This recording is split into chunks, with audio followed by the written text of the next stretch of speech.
Okay, so we're back with the Battle of the Atlantic. And I want to start out with a map, just so maybe that's a better way to do things. Um, you can see up here, we've got Norway, we've got France. So the German submarines are going to move out from these bases into the Atlantic, especially between the shipping between the United Kingdom and the United States right here. That air gap I talked about on this map, it's called the Black Hole. Same thing as air gap. It's an area where you can see the planes can't reach. And so the U-boats of the Germans are going to be very much more effective. And you can see all those arrows going to the United Kingdom where they're bringing in their supplies from all over the world. Okay. So leading up to the full battle, we have early World War II. Just kind of showed you on the map there, the Germans are going to occupy France and Norway. Um, the conquest of Norway basically eats up all the surface navy of the Germans. They lose 80% of their surface navy. So the only thing they have left is the submarines. But it's critical. It's critical to take over Norway to ensure the shipping lanes. Professor Kelly, I might disagree with him on one thing. There were no natural resources in Norway that Hitler really wanted. What was happening was the Swedish iron ore is transported by railroad to Norwegian ports and shipped from Norway into Germany. And so Hitler needed to make sure he had the iron ore from Sweden. And so therefore he needed to conquer Norway.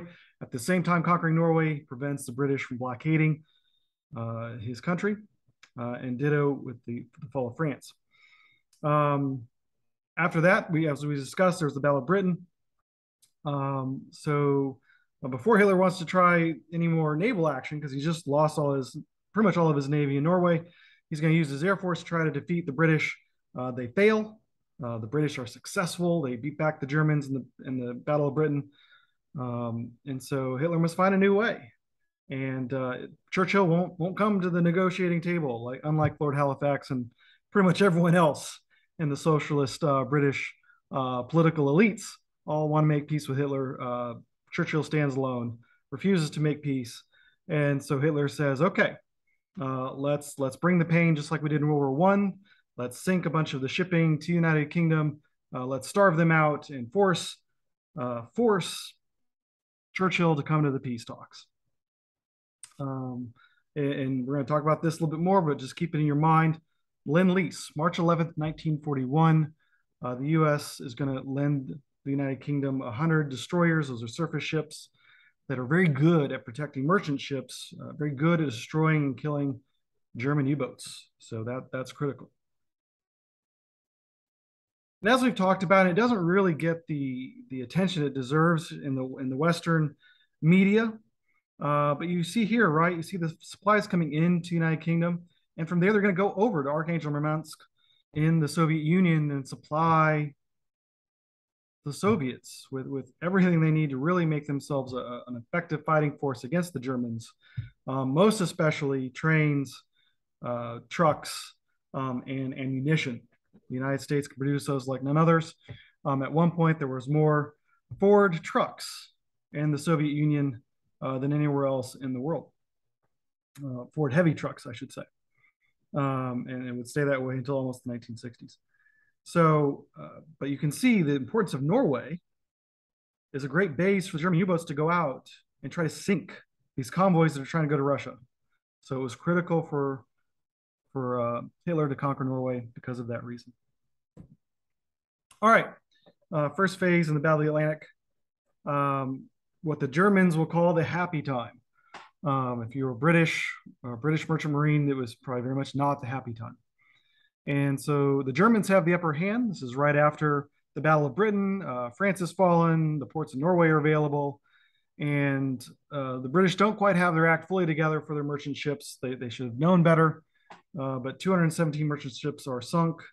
The German captains of these U-boats become celebrities. By sinking one ship could be thousands, if not millions, of man hours of work that they are preventing the British from getting and fighting the war with. So it's a huge deal. It's a huge deal.